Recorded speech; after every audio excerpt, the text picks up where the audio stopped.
In panic, I didn't raise my voice. I sat there in that conference room, hands folded on the table, and I watched my boss announce to 47 people that I was a thief. That's the part people always find hard to believe. That I just sat there.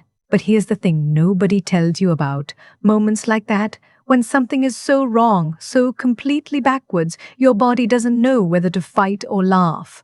Mine chose neither. It went very, very still.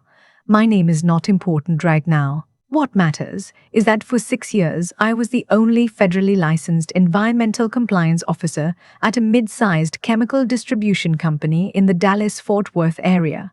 We processed and distributed industrial solvents, the kind of work that, if you skip a step, doesn't result in a bad quarterly review.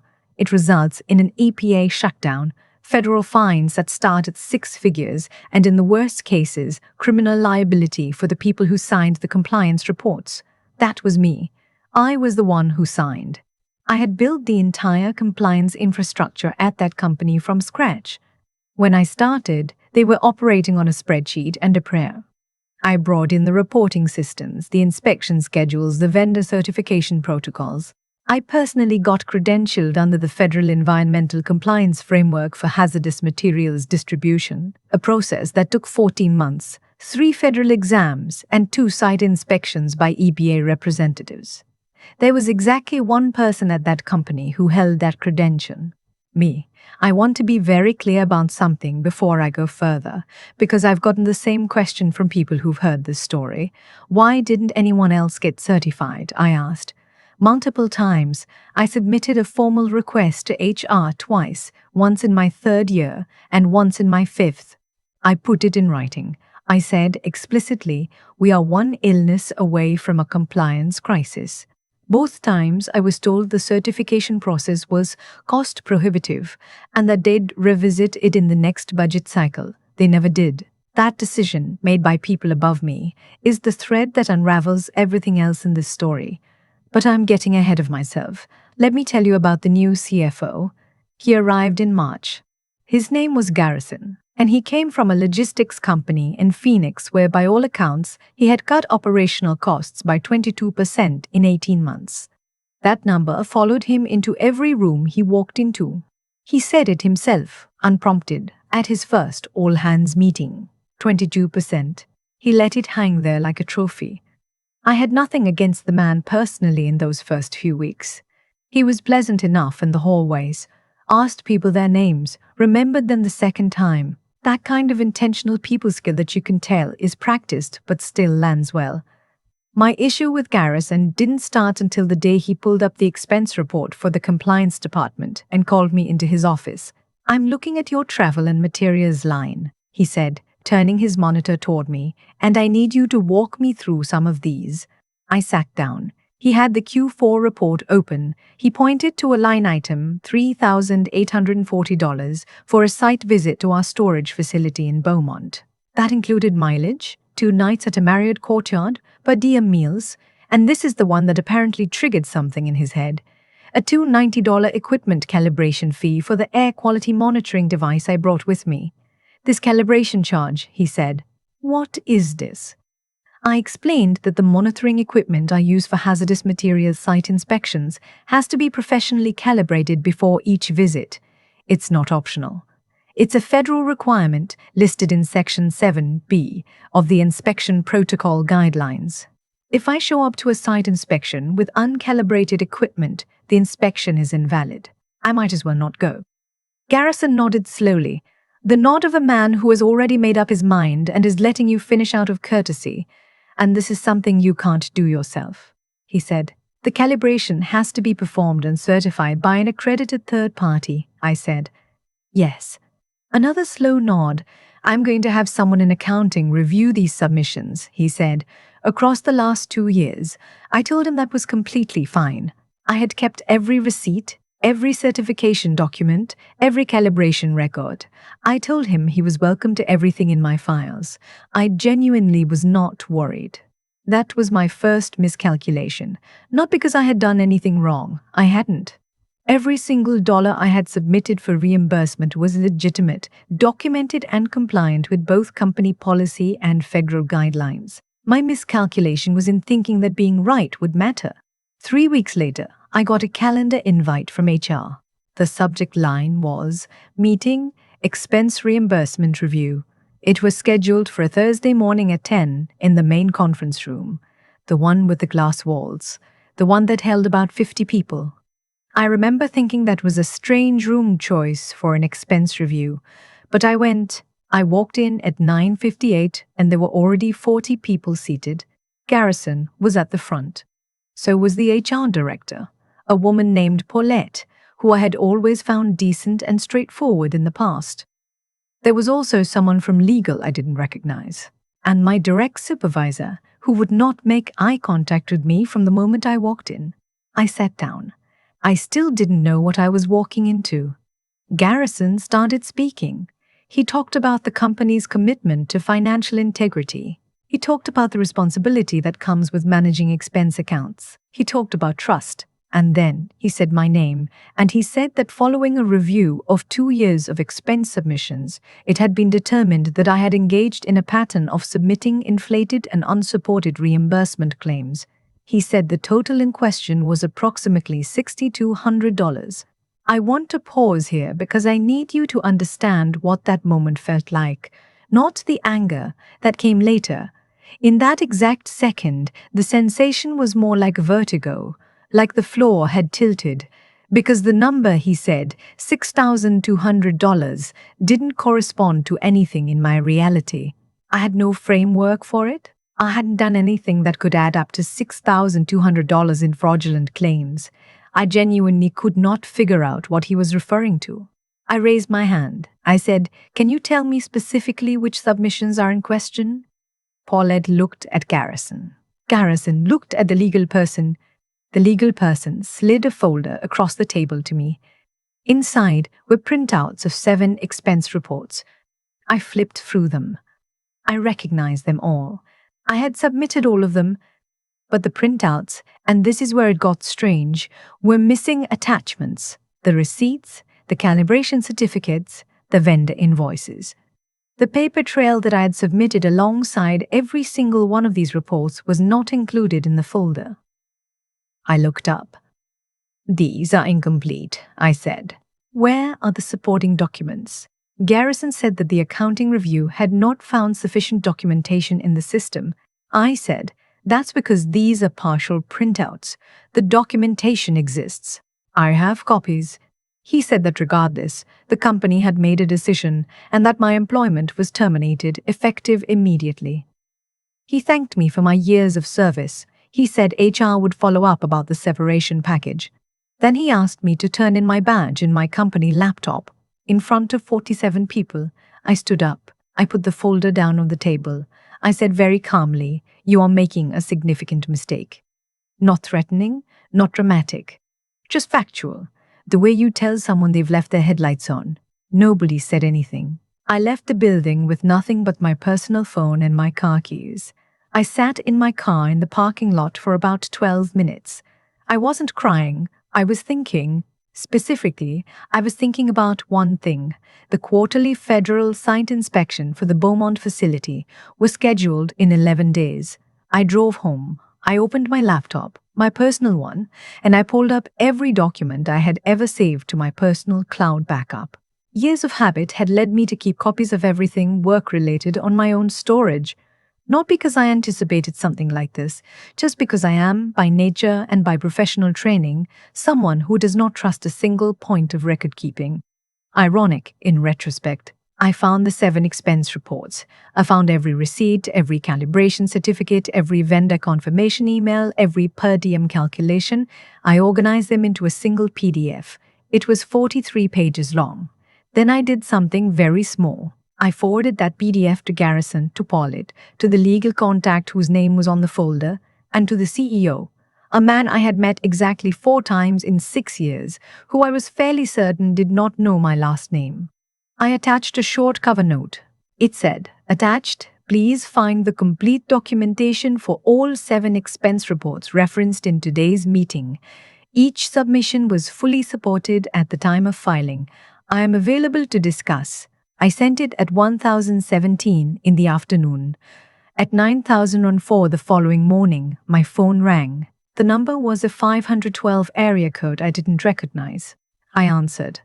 The voice on the other end identified himself as a regional compliance coordinator with the EPA's Southwest Division. He said he was calling because he had received notification that the federally credentialed compliance officer at our company, me, had been separated from employment. He said this notification had been automatically triggered because my federal credentials were registered to the company's compliance portfolio. He said, I need to confirm your site inspection for Beaumont is 11 days out. Who is conducting that inspection? I said I was no longer employed by the company and would not be conducting the inspection. There was a pause. He said, Is there another credentialed officer on file for that facility? I said, No. Another pause. Longer this time. He said that under federal environmental compliance regulations, a certified inspection that is missed or conducted by an uncredentialed individual could trigger a formal audit of the company's entire compliance history for the previous 24 months. He said the company would be notified immediately and that they would have a very limited window to either reinstate a credentialed officer, hire one, or request an emergency postponement, which could only be granted once under specific circumstances, and required documentation of the personnel change. He thanked me for my time. He said I might be contacted again. I thanked him and hung up. I made myself a cup of coffee. I sat at my kitchen table. I thought about Garrison and his 22%. I didn't call anyone at the company. I want to be very clear about that. I did not reach out. I did not warn them. I had done my job. I had documented my job. I had been publicly humiliated for doing my job correctly, and I had sent them 43 pages of proof within 3 hours of being walked out. Whatever happened next was not my responsibility to manage. At 11:30 that morning, Paulette called me. I let it go to voicemail. Her message was very professional. She said there had been some new information come to light and that the company would like to schedule a call to discuss my separation. She left a callback number.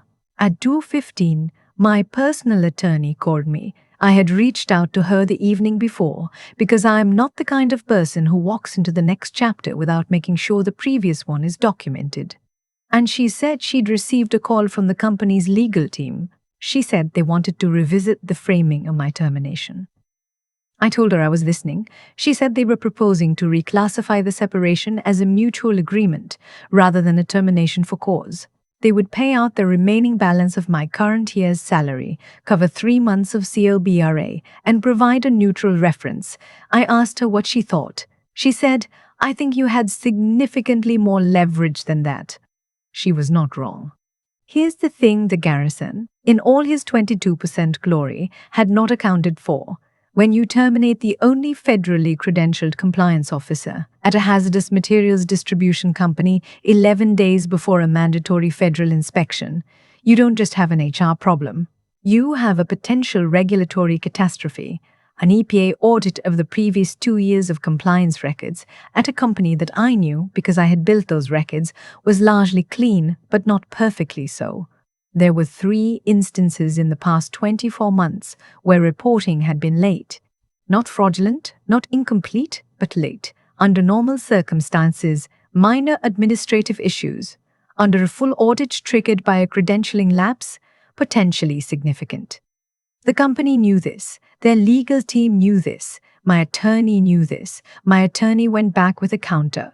It included full salary through the end of the calendar year, 6 months of COBRA, a written apology, not a statement, an actual signed letter, acknowledging that the termination had been made in error based on incomplete documentation review, and a letter of recommendation on company letterhead. They agreed to everything except the written apology.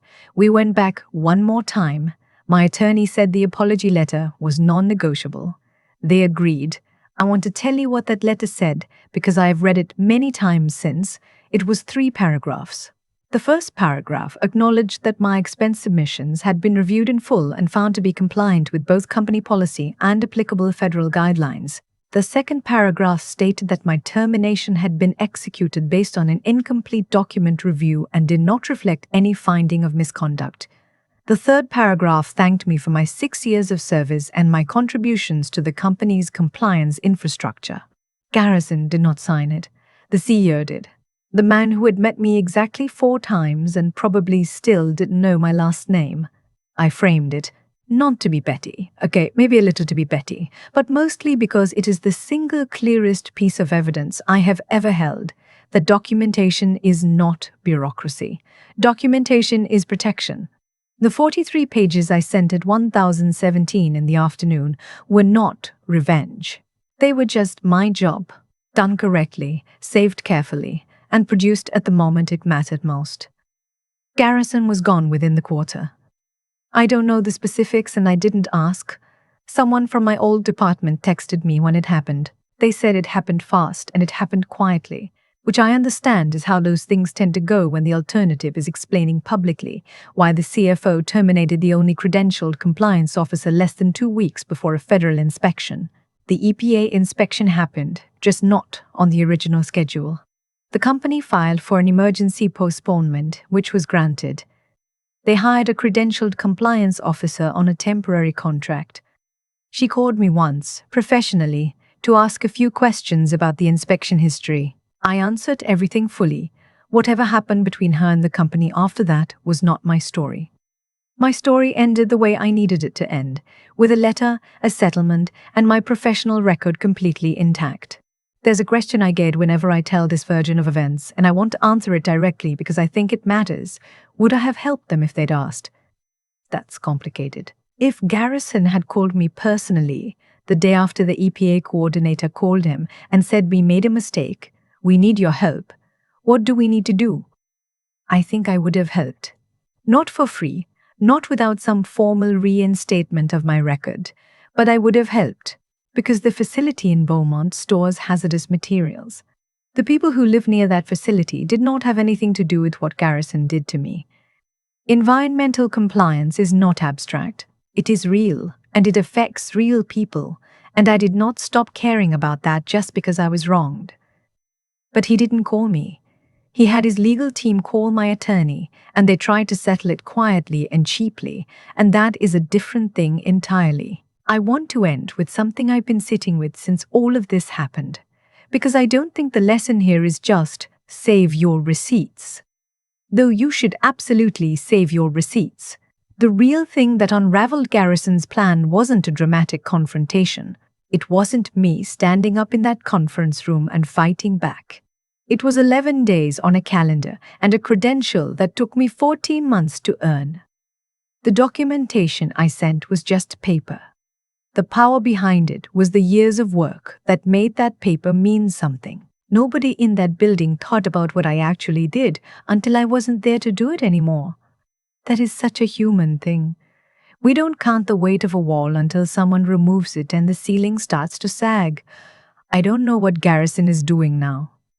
I don't know if he learned anything. I do know that the company quietly updated their HR policy to require documentation review completion before any compliance role termination can be executed. My attorney told me that when she was wrapping up the final paperwork, they changed the policy. They just didn't say why. They didn't have to. I already knew.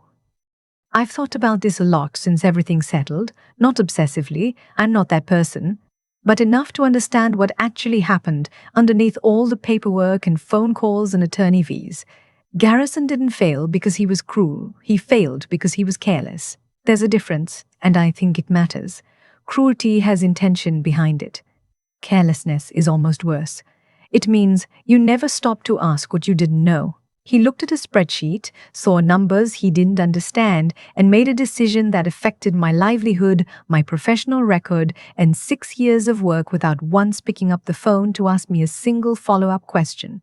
That's not malice.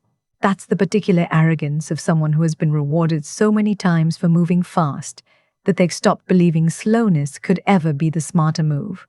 I keep coming back to the 14 months it took me to earn that federal credential. Nobody in that building thought about those 14 months until they needed them. And that's the thing I want to sit with for a second, not to be bitter about it, because I'm genuinely not, but because it's the truest thing I can say about how this whole situation unfolded. The value of what I had built was invisible to everyone around me right up until the moment it disappeared. That's how it usually works with the things that matter most. You don't see the infrastructure until there's a crack in the ceiling. What protected me wasn't luck. It wasn't timing. It was years of quiet, unglamorous discipline. Saving every receipt, backing up every document, keeping records nobody asked me to keep, because I understood that in compliance work, the paper trail is not a formality. It is the work. The day I forwarded that 43-page PDF, I wasn't doing something clever.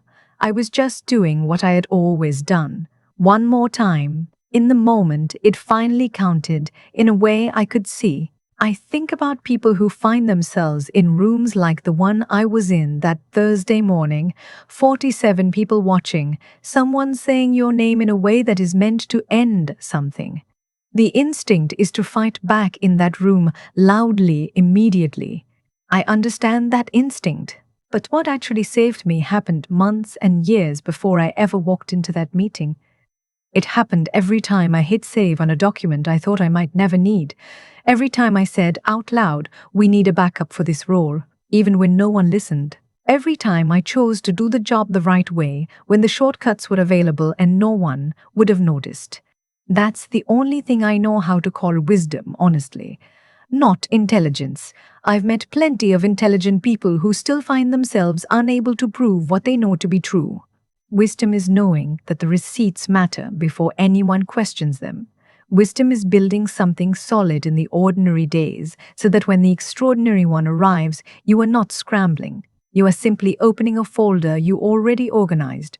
Garrison is gone. The policy changed. My record is clean.